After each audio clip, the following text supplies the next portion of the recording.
Welcome back, ladies and gentlemen. We are so glad that you could join us once again for our English News Edition.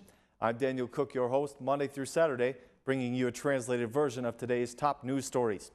The leaders of the ruling coalition have given a press conference today, presenting a summary of the achievements of their campaign and the current problems that they identify. Rama and Mehta confirmed the existence of fictitious voters and said that the prosecution is investigating the case. Both of them expressed that meeting the electoral standards is more important than the triumph of their own parties. In response to questions from Aura News, Rama and Mehta confirmed that there are fictitious voters in Durrës, Kavaya, and Vora, and that an investigation is being conducted. Commenting on the statement by Lulzim Basha that the Democratic commissioners will not allow votes by fictitious voters, the Prime Minister said that the commissioners do not have the power to decide who will vote and who will not.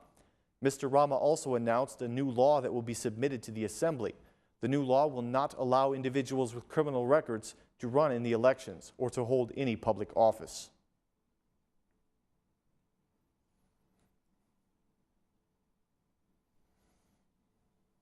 The Democratic chairman Lulzim Basha gave his assurance today that his party is not planning to boycott the June 21st elections. He made the claim that the candidates and supporters of the opposition are being threatened by the majority. Prime Minister Rama is threatening the opposition candidates, he said. We have information that confirms that Eddie Rama is threatening the Democratic candidates, telling them that they must withdraw or suffer the consequences. These were Eddie Rama's words, and I tell you this with complete responsibility, Basha said. He once again asked the internationals to monitor the elections to help avoid any manipulation. He accused the majority of using the administration employees and the state police for their own campaigns and pressuring the opposition candidates.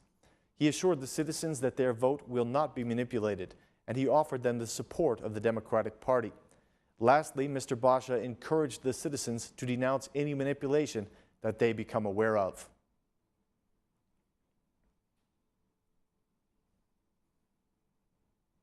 Just 48 hours before the elections, it seems as though the Democratic Party and the Party for Unity and Human Rights are moving toward an agreement. The Democratic candidate for Fundit resigned today for personal reasons having to do with his family. After his resignation was announced, the head of the Party for Unity and Human Rights, Vangel Dule, expressed his support for the Democratic candidate for Saranda. 48 hours before the voting process, the Democratic Party has no candidates in 3 different municipalities: Kurbin, Keltsura, and Fundit. The Fundit candidate is the third to withdraw from the right-wing coalition. The Democrats decided to remove their own candidate for Keltsura, and the CEC refused to register their replacement for their Kurbin candidate, leaving the original candidate in the race, even though he has tendered his resignation. It is thought that in Keltsura, the Democratic Party will support the independent candidate Buyar Fezga.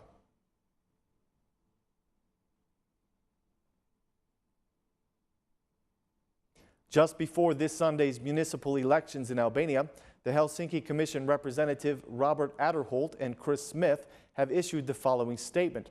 The people of Albania deserve a fair chance to elect a responsible, honest local government, which is vital to helping them achieve their aspirations for rule of law and prosperity.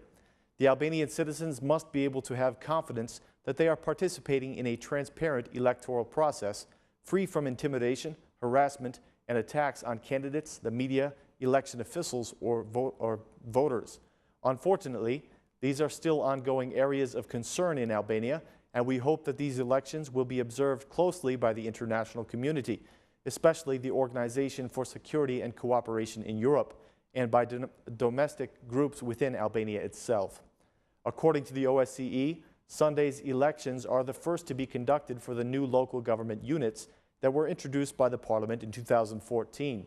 This means we will see 61 newly formed municipalities, replacing 373 municipalities and communes. For 25 years, the U.S. Helsinki Commission has monitored and encouraged Albania in its implementation of OSCE commitments through visits to the country, congressional hearings and briefings, and periodic statements. In addition to serving as a Helsinki Commissioner, Mr. Adderholt is currently the Vice President of the OSCE Parliamentary Assembly.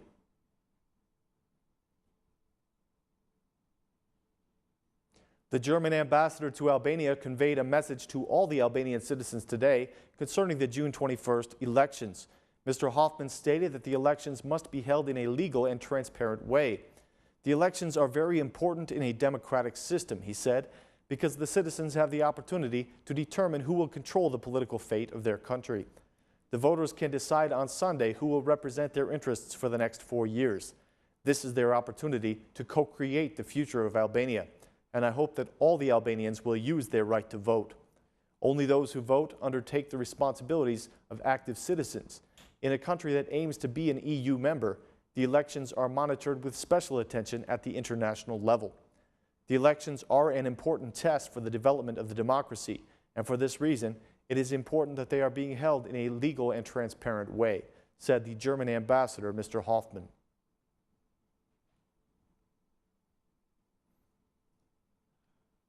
The Coalition of Local Observers has published their third interim report on the process of the local elections. The report draws the attention of the prosecution to the delays in the investigation of irregularities in the electoral lists, especially in regard to fictitious voters. The report notes that the leaders of the three main parties are dominating the podiums, completely eclipsing the candidates who are in the race.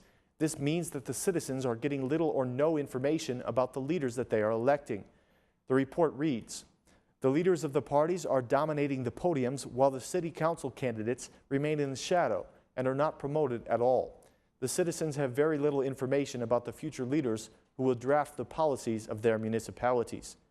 Meanwhile, seven different non-governmental organizations have already been set up in an election room at the Ragnar Hotel. These organizations will coordinate their information and expertise related to the process of the local elections in 2015.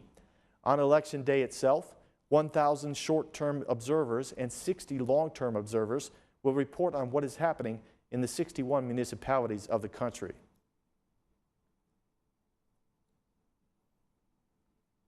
Thank you for choosing Aura News as your source for English updates. Please be back again tomorrow at the same time with more translated news in English. Thanks, and have a great night.